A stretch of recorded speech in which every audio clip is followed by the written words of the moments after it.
Good afternoon, everyone. Thank you very much for joining us today for this webinar, which is part of the Grooming and Coercive Control Summit 2023, hosted by Neurodiverse Connection.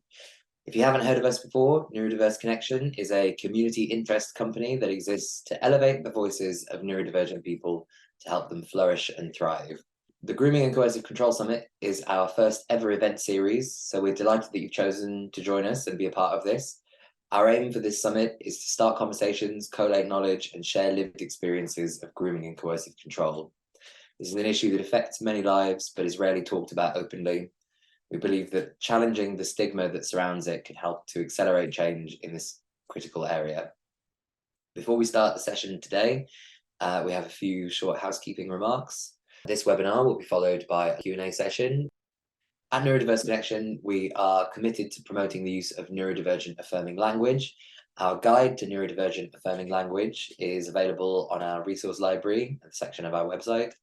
However, please do note that in these webinars, as with any content that we host or share that includes input from other organizations or parties, we cannot guarantee that the preferred neurodivergent affirming terminology is always used. Due to the very nature of the summit, there is of course a content warning for all of our webinars on grooming, abuse, and coercive control. So, on to the specifics. This webinar is delivered by a Neurodiverse Connection team member, Dewar. Elle is a neurodivergent and disabled researcher and community activist. They are passionate about shared community action to ensure that no member of the community is left behind. Outside of their work at Neurodiverse Connection, they are CEO of the accessibility and inclusion charity Blue Assist UK Limited. Within their academic work, they are an interdisciplinary qualitative researcher. Their work currently focuses on neurodivergence, philosophical theory, existentialism and post-structuralism, gender, queer studies, and education. This webinar explores the relationship between coercive control and ABA, applied behavioral analysis, through examining ABA's history and current-day positionality. The presentation explores issues surrounding common beliefs on ABA for autistic people and the desire for and damage caused by neuronormalization. The latter part of this presentation focuses on the implications of compliance and control in ABA in the wider social and adult lives of autistic people. Concluding with support methods to replace ABA, this webinar offers a neurodivergent affirming lens to the issues surrounding ABA outcomes and techniques with regards to coercive control. So without any further ado, I will hand over to Elle. Hi, and welcome to today's talk. My name is Dewar, and my talk today is about ABA, a coercive therapy. So without any further ado, let's get started. So what am I going to be talking about today? Well, to start, we're going to look at what is coercive control, then what is ABA and the history of ABA, where it comes from, a little brief look at ABA today, and then we're going to get into the meat of the matter, ABA, a coercive therapy. We're going to go through some common ABA beliefs, the effects of ABA coercive practices, and then finally, if not ABA, then what else? Now, with today's talk, we are going to be talking about some very difficult, very heavy topics, and I want to draw attention to the content warning. We are going to be talking about ABA, PBS, physical and emotional abuse, suicide, self-harm, electric shock therapy, ableism, the dehumanization of autistic and neurodivergent people, and neuronormalization. And I understand that this is a very heavy topic, and if you do need to leave, please feel free to pause the session, walk away, come back to it later. So, what is coercive control? The Home Office in 2023 released a document looking at coercive control from the point of view of personal relationships, so intimate partner relationships, familial relationships. And they detailed it as multiple and continuous events, multiple and continuous acts that impact the victim. And they talk about serious effect to the victim being a core thing. So things like stopping or changing the way someone socializes, a change in routine at home, including those associated with meal times or household work, feeling unable to take part in activities which they previously enjoyed, being told what they can and cannot wear, emotional and psychological harms, including anxiety, depression, post-traumatic stress disorder, being punished or having to follow rules, and living in fear of punishment of any kind. Now, as we move forward and start talking about ABA, I want you to keep those serious effects in mind. Now, the Home Office say that controlling or coercive behaviour is a serious criminal offence, which it is, and it has the maximum penalty of 5 years imprisonment or an unlimited fine.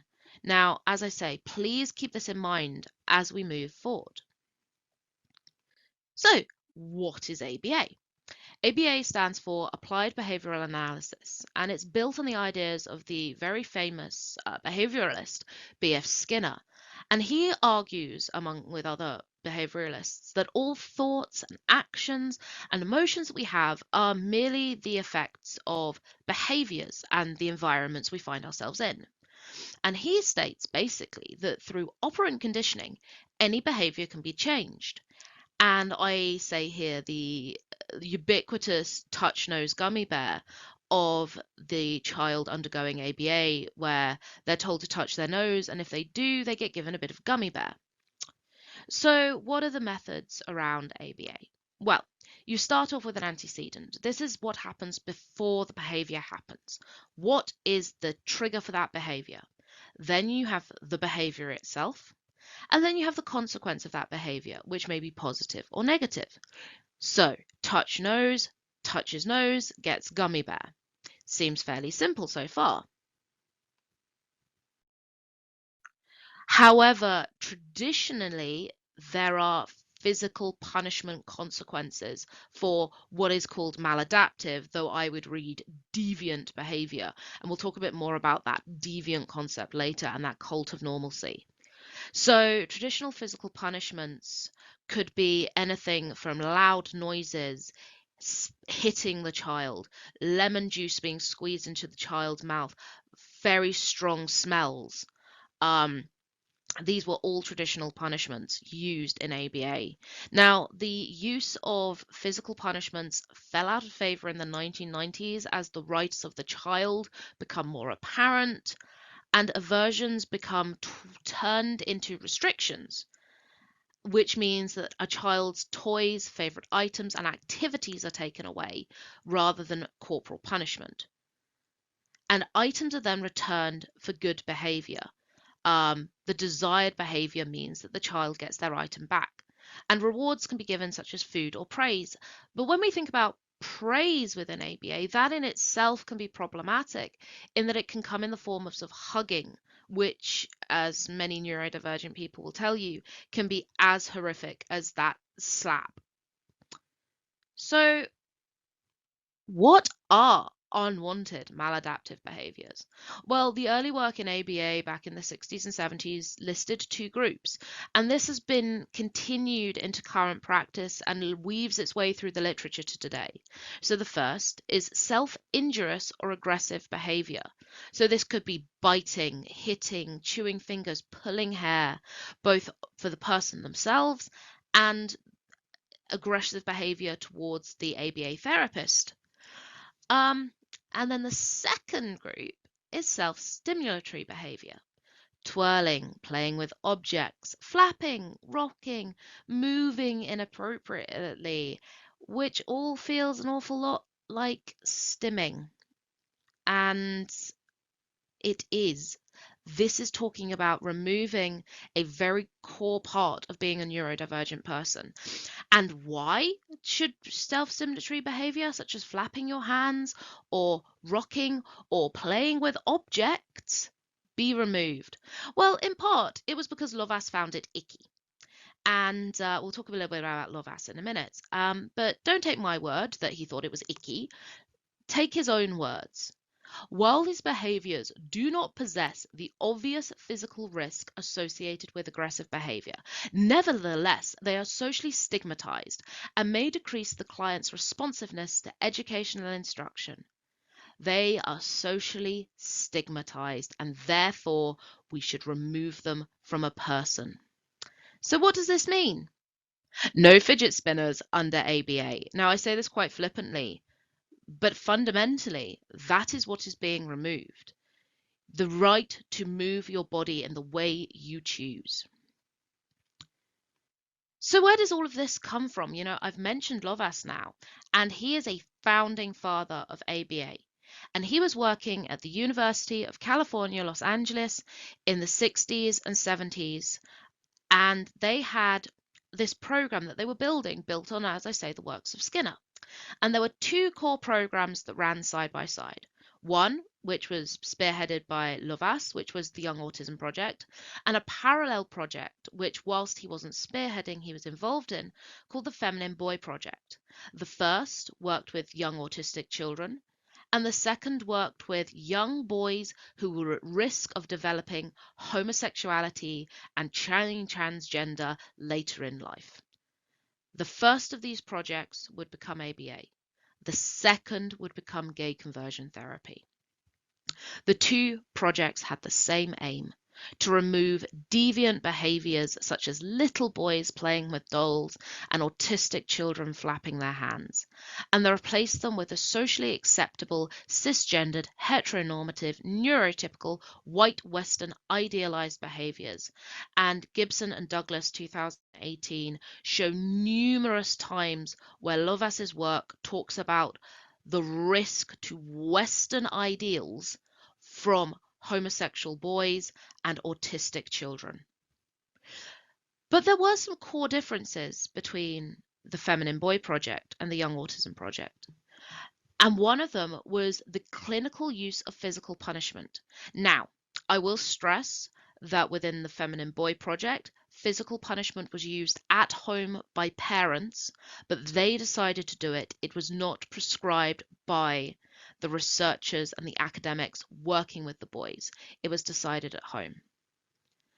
And with the Young Autism Project, it was a mandatory part of the treatment that would become ABA, because Lovaas lost his temper one day and beat a child.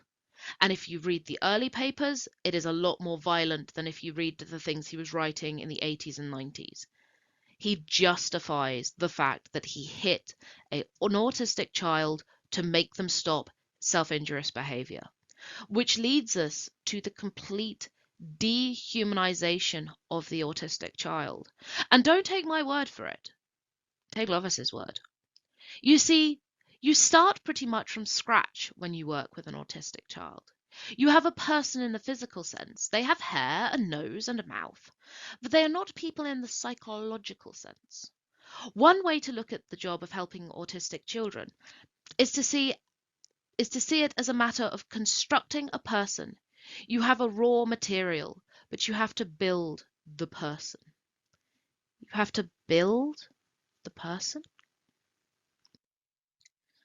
So where are we today? So it's a tale of two therapies, really, from where we were in the 1960s and 70s. Gay conversion therapy in the UK. Now, in the last couple of weeks, there was a motion tabled in the House of Lords by a Lib Dem peer to outlaw the practice of gay conversion therapy for LGBT people. Now, ABA, on the other hand, is still widely used in the treatment, and you can't see the inverted commas I'm doing, of autistic people. And it's not just in the UK. The 2020 study details a twin legal fight in Ontario, Canada, where on the one hand, there is a huge movement to ban conversion therapy, and particularly conversion therapy for transgender people. And on the flip side, there is a legal battle to increase funding and access to ABA, where one therapy is being banned for being inhumane, the other is being fought for. But that's Canada, it's not the UK. Well, ABA is still routinely used here and has been packaged in a multitude of acronyms, such as PBS. And PBS is standard practice in the NHS for supporting autistic people. And these documents are out there. And it feels, when you're working with it, that it is insidious and it seeps into every aspect of supporting autistic people. But on the flip side, with the rise of the neurodivergent paradigm, there is a counter ABA movement from survivors and autistic people who have experienced it. And we'll talk a bit more about that later. Now, I feel like this is a really important quote, and it comes from a dog trainer who often gets asked by ABA practitioners, oh, well, we basically do the same thing. It's operant conditioning. We do the same thing. And she got so caught up on this ABA is dog training for children that she actually started studying ABA, and I think this quote really hits home. Commonly on Twitter, I've seen people call ABA dog training for children. When I see that, I tend to go on Twitter rants and reply to it, because from everything I have read and seen of ABA, it is not dog training for children. I would never treat a dog that way. So now we come to the crux of the matter. Why do I say ABA is a coercive therapy? Well, let's go back to that original slide, the effects of coercive control, and let's compare it to ABA. So, number one, stopping or changing the way someone socializes. Well, in 2002, a study looked at autistic children who were, to use their label, high functioning, and they placed them with either neurotypical peers or autistic children who also had a learning disability. And they found that autistic children playing with autistic children parallel played, and they deemed this socially unacceptable. Parallel play is not allowed in an ABA model. 2. A change in routine at home that associates with mealtimes or household work.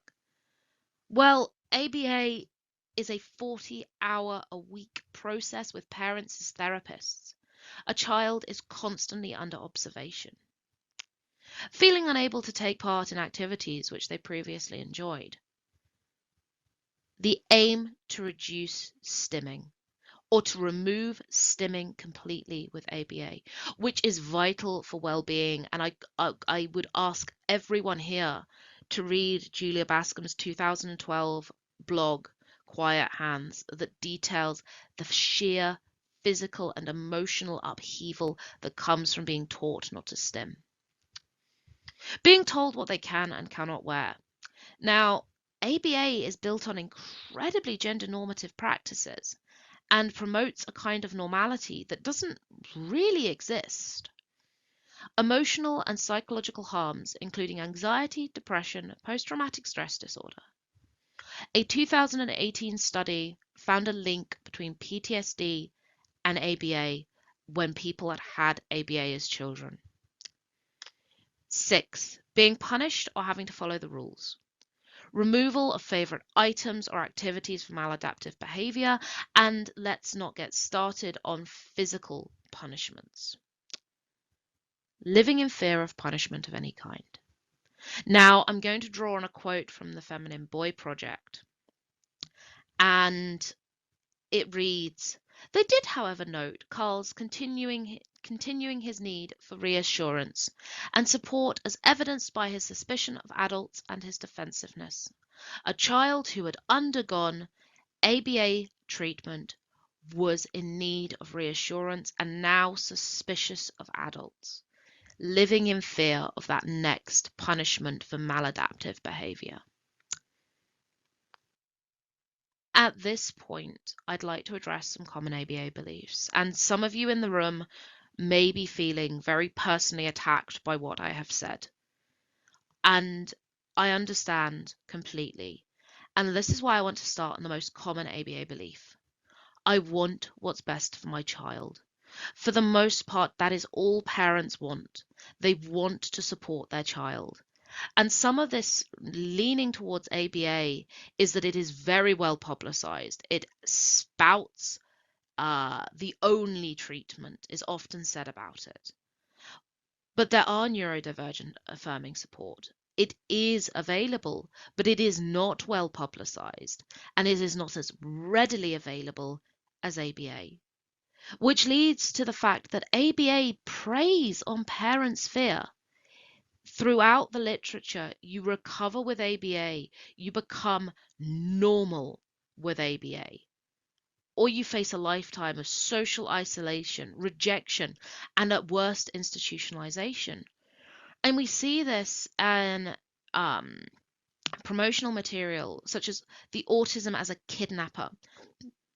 And there is a famous Autism Speaks campaign that is cited in the 2020 paper that looks at Ontario, Canada.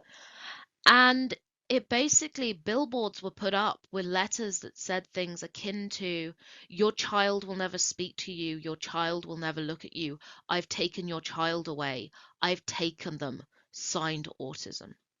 It is the belief that the child that is autistic is trapped within this blanket of autism, and if you could just chisel it away, you would have your normal little boy, your normal little girl.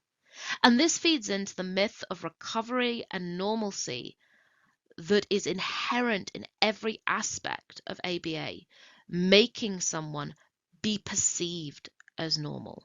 And we'll come back a bit more to look at normal in a minute. So another common belief is that ABA has changed since Lovas in 1974.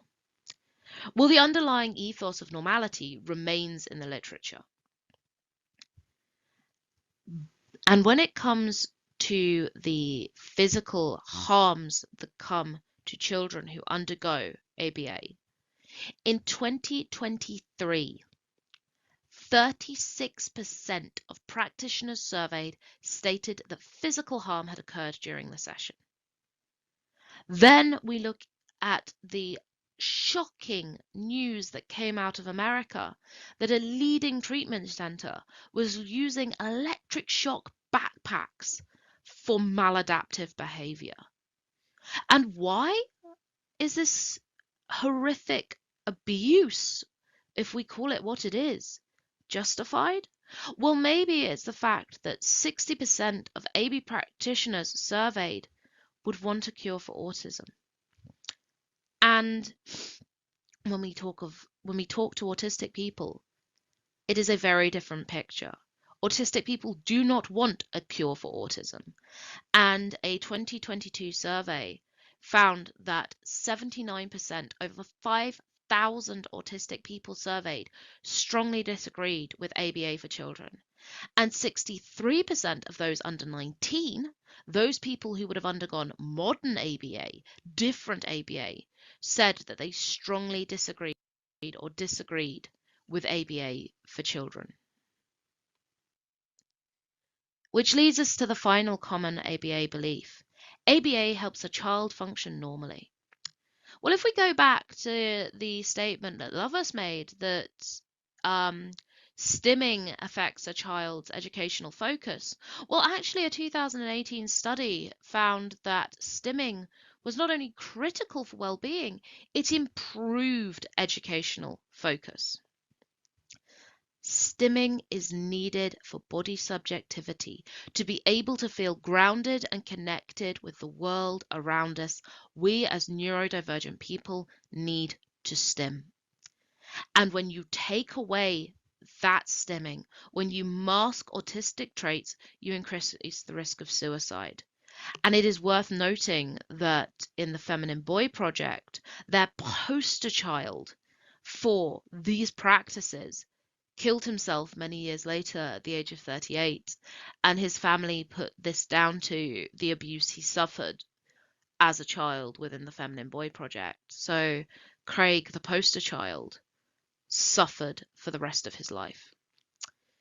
Beyond that, if we're going to get philosophical about it, Foucault in Civilization and Madness dedicates an entire book to how the concept of normal is a relatively modern concept. And not only that, a lot of what we deem normal, so things like BMI, intelligence, are built from French academics working with cis-het white middle-class Parisian men of the turn of the last century, so 1800s to 1900s, which means if you are not a cis-het white male who is French from over 100 years ago, I'm sorry to tell you, but you're just not normal. Again, autistic people do not want to be made neurotypical. And this leads to a huge ethical question of, is it right? Do you have any reason to change a person's fundamental essence and their right to exist. And I thoroughly recommend you read the 2016 blog that details this in a huge level of what it means to change a neurodivergent person's existence. So, what is neuronormalization and what is the other option? So, neuronormalization is the desire to suppress a person's neurodivergent traits and mask them with perceived normal external actions. Note the external actions. It doesn't matter if you're in turmoil on the inside for having to mask the traits that make you you. It's whether your external actions are perceived as normal. It's built off the pathological paradigm and see also the medical model of disability. It views neurodivergence as an illness to be cured to a concept of normality. Every action becomes a symptom. Every action becomes an underlying issue. Stimming, echolalia. It's built on a concept of normal that stems from narrow stereotypes. So, for example, the businessman who plays with an executive stress toy during a meeting is releasing his stress. An autistic child who plays with a fidget spinner during class to be able to focus is performing a stereotypy that must be stopped. ABA is neuronormative conversion therapy. So what's the alternative? Well, the neurodivergent paradigm built by Nick Walker, Remy Yergo, she's not cited here, but Judith Singer, all have worked with many other people since the early 90s to build the neurodivergent paradigm. So neurodiversity encompasses the range of human neurotypes.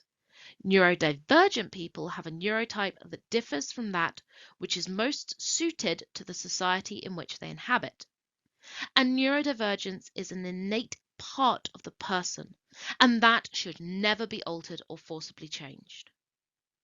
Neurodivergent ways of being include those movements, that sound, and actions that connect the essence of the person to their mind body.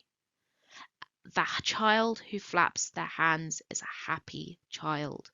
And I really counsel everyone to read Nick Walker's book, Neuroqueer Heresies, and she has a chapter on a little girl who flaps their hands when they're excited, and it is a crucial reading for the neurodivergent paradigm. So what are the effects of neuronormalization?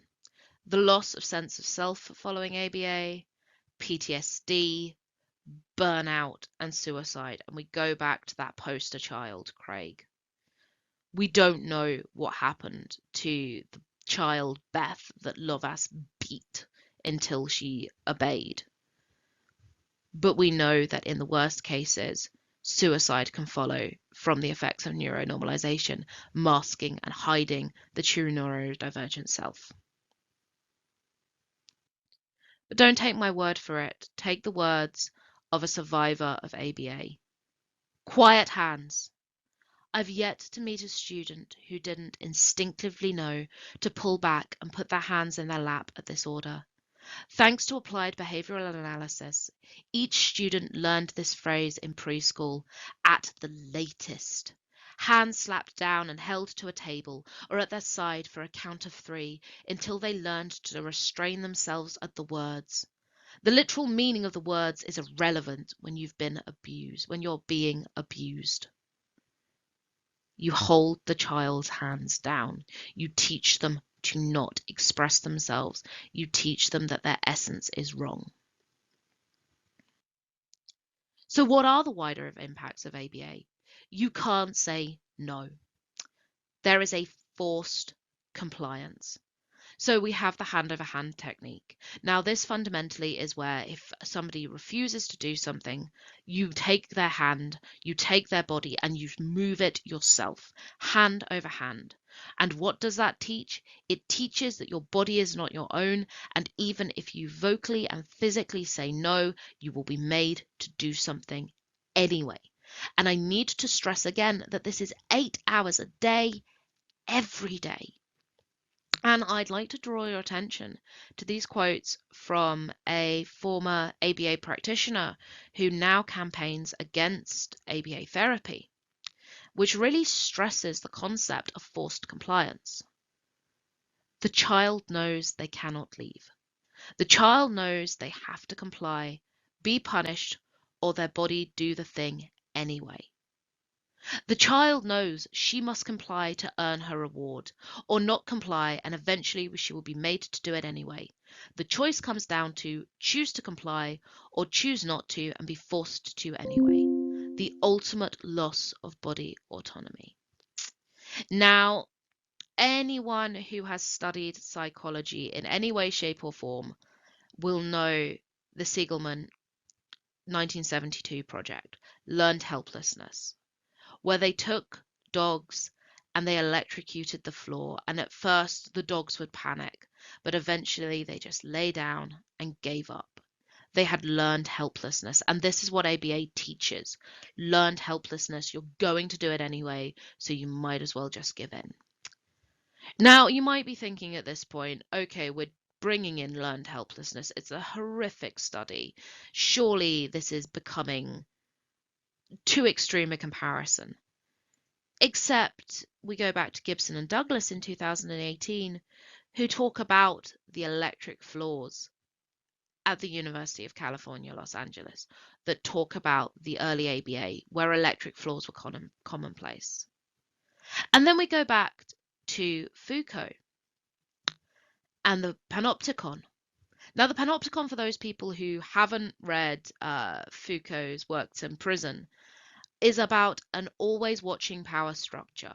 You feel constantly under observation, so you behave the way in which the power structure desires you to behave, whether it is natural to you or not. You are afraid of the always watching power source, whether they are watching or not. And so you mold yourself into a position of helplessness, of compliance. Now, Foucault was talking about the effects of the prison system. We're talking about the homes of young autistic children. You should not be able to compare the homes of young autistic children to the prison system of the 1970s. And yet, here we are. So what else? What are the wider impacts? Well, we've talked about the range of negative psychological effects of ABA. But there are more social issues that are impacted by ABA. Neurodivergent people are more likely to be victims of mate crime. And more worryingly still, autistic women are 2 to 3 times more likely to be sexually assaulted. That means 9 out of 10 women will experience some form of sexual assault. And if that number just doesn't seem to want to compute, 1 in 10 autistic women will not experience sexual assault. 90% of autistic women. And where does this affect with ABA? The learned helplessness, compliance of loss of bodily autonomy can place autistic people at the risk of sexual assault and abusive relationship.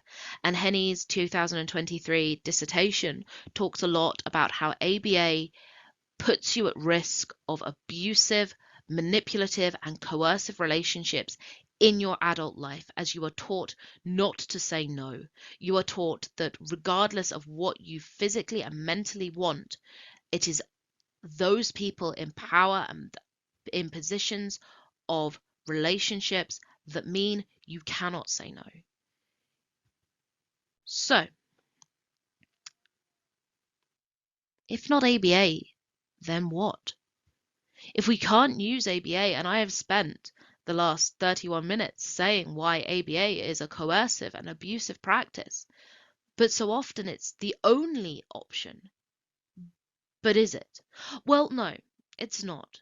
And neuroaffirming support can be used from the start, from the very onset of diagnosis. The The Adult Autism Assessment Handbook, a Neurodivergent Affirming Approach by Hartman et al. That came out in 2023, is a shining example of how, even at diagnosis process, you can be neurodiversity affirming and you can support autistic people.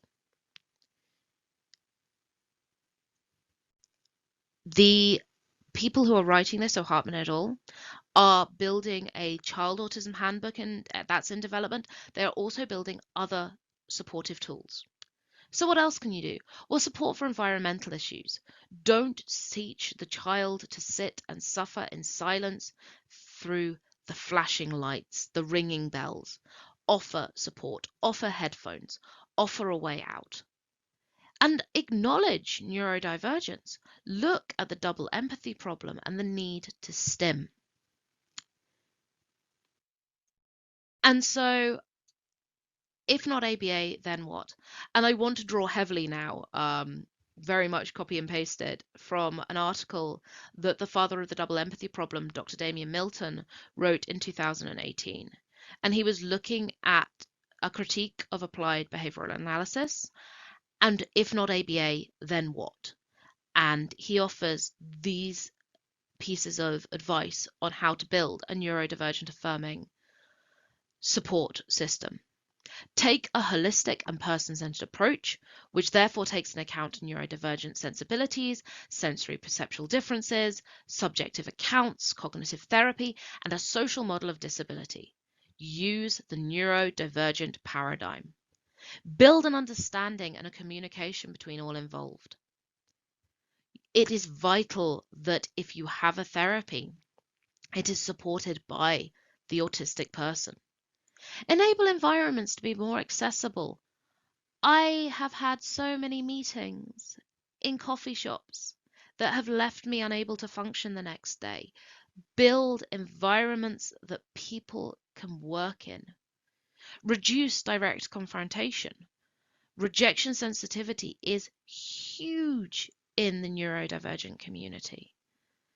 Ethical considerations must be built into every step of the process of acquiring professional competencies. Remember the ethics of changing a person. Support, don't change.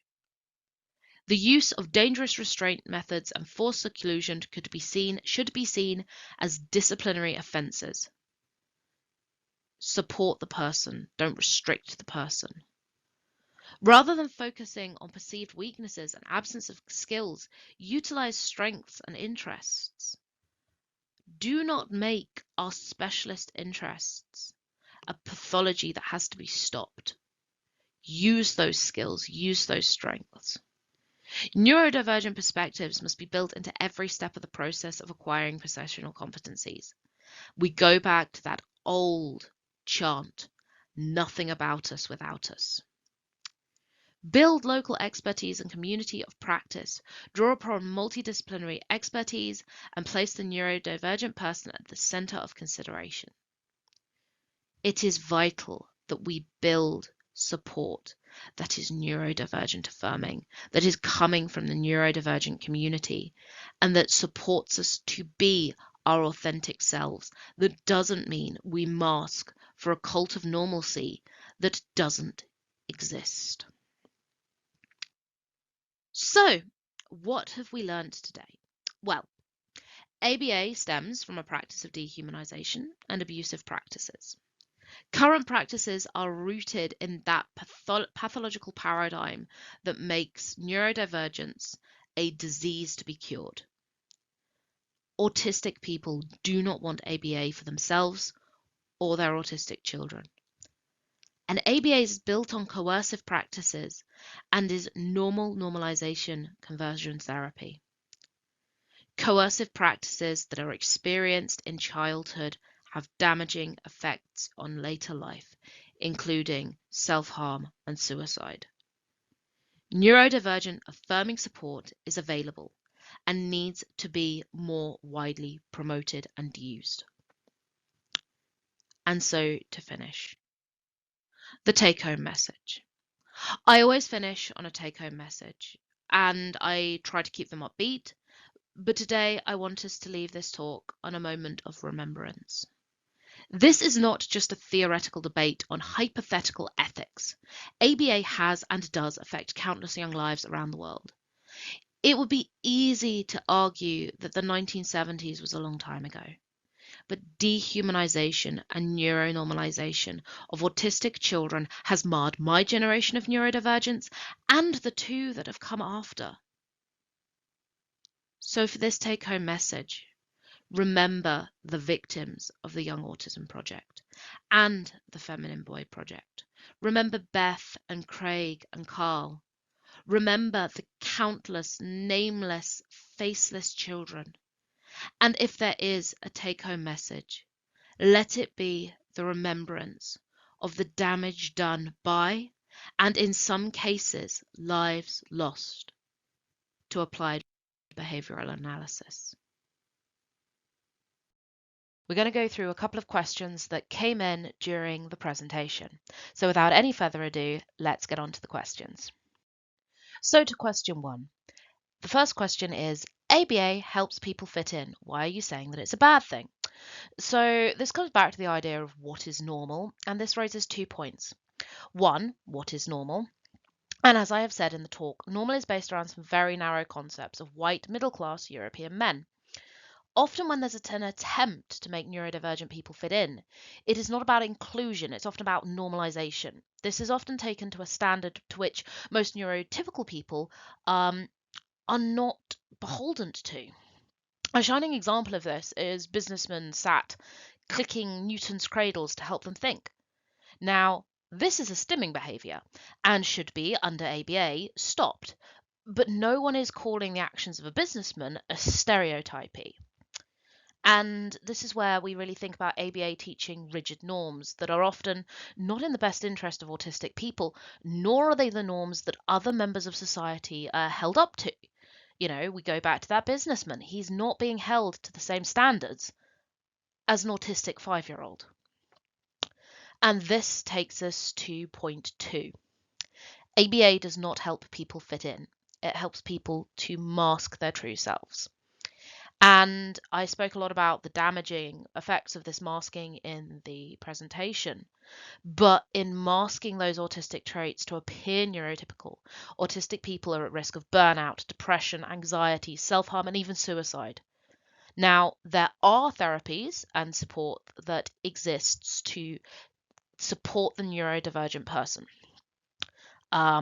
And they help the people to interact with a neurotypical environment. And these supports do enable people to engage in social environments, school environments, and work environments in a way that is neurodivergent affirming. However, ABA really isn't one of them. It teaches masking of traits, not making people have the tools they need to fit in with the environments that they are in. It is about hiding stimming. It's about hiding behaviors that are not neurotypical and therefore viewed as inherently bad. So when we talk about ABA helping people fit in, it's not really about helping people fit in. It's about helping other people perceive them as normal. So moving on to question 2. So question 2. And this question reads, ABA is one of the most evidence-based approaches. What about the data? Now, short answer, ABA is not one of the most evidence-based approaches. And that might be quite a contentious thing to say. So long answer is that there are multiple systematic and other forms of literature reviews that show the body of evidence supporting ABA has poor methodologies, often lacks academic rigor, and uses quite often small sample groups for statistical analysis. Beyond this, beyond the methodologies, we have to think about the other aspect of ABA research, which it does not take into account the views of neurodivergent people. And there is very little, if any, ABA positive research that talks to neurodivergent people about whether they wanted to be treated, whether the treatment has benefited them. And additionally, there is little to no work supporting ABA that looks at either the short-term or long-term harm to autistic people. I keep going back to the people who have experienced ABA suffering, burnout and anxiety and depression and suicide. And I keep saying this over and over again, but there is little supporting evidence that is supportive of ABA that looks at these long-term harms. And lastly, I'd like to look at one of the most core statements made about ABA. And that is, again, going back to our now good friend Lovas, which talks about 47% of participants achieve normality. Now, we've already talked about the issues around normality and what that even means and whose normality. So I won't repeat myself here. But this study has never been repeated. And I've seen a number of researchers that argue the reason that it's never been repeated is that in later studies, they couldn't use aversive treatments. So the study couldn't be properly reproduced. But then when there are other studies that have tried to reproduce it without those aversive treatments, suddenly they're not seeing this 47% mark. So what that basically means, or one could interpret it to mean, is that the only way to recreate Lovas's figures is to violate human rights. And as somebody from an academic background, I'm not sure that will pass ethics. So moving on to question number 3. So our final question number 3, is there is no other support available, but the ABA team can help my child access therapies. What else can I do? And I'd like to just take a moment to say that parents are looking for the best treatments for their children. Nobody goes out thinking they're going to get their child through something horrible. And whilst there are neurodivergent affirming therapies and therapists out there, I completely understand the issue surrounding finding them and seeing the wood for the trees. So actually, my best advice is read and learn about neurodivergent practices. Read and learn about the neurodivergent paradigm. Talk with neurodivergent people. There will be neurodivergent people in your life. Ask them about what experiences were good for them. Learn what good practice looks like so you can spot when things aren't quite right. And for people who are struggling with neurodivergent and the neurodivergent paradigm and what all this means, firstly, completely point them at the language guide that is available on the Neurodiverse Connection website that talks through some of these terms that we've been using. I would also highly recommend anyone looking to understand the neurodivergent paradigm reads the work by Nick Walker, Neuroqueer Heresies. It's a very It is a very neurodivergent affirming book that talks about where neurodivergence comes from, what the paradigm means, and how it can be applied to every aspect of someone's life. It's a much harder read. It does discuss some very difficult topics, so handle with care. But I would also recommend when looking into more neurodivergent affirming and accepting methods and practices that you read Remy Yergo's book, Authoring Autism. It is an excellent discussion of ABA and the ethics around ABA from a neurodivergent and neuroqueer perspective. But my biggest advice to somebody who may not come from the neurodivergent community, who may not have had the support and introductions that so many of us now take for granted, is read and learn, and most importantly, listen to the neurodivergent community. As you develop these connections, your knowledge will grow and it will be easier to know how best to support your neurodivergent child so that your neurodivergent child can grow into a happy, confident neurodivergent adult. Thank you so much to Dewar for sharing that courageous and thoroughly researched piece of work on what we know is a contentious topic. Thank you also to all of our attendees for joining us for this session. We hope that you've enjoyed this webinar as part of the Grooming and Coercive Control Summit 2023. If you feel affected by the issues discussed today, then in the Zoom chat, you'll also find a link to a list of support organisations that we've compiled. You can also find this resource at the bottom of the email inviting you to this webinar and also on our website. It's been a pleasure hosting everyone today. We are Neurodiverse Connection. You can find us at ndconnection.co.uk. Follow us on Twitter at ndconnectionuk and also find us on LinkedIn. So again, thank you very much for joining us today for this session and take care.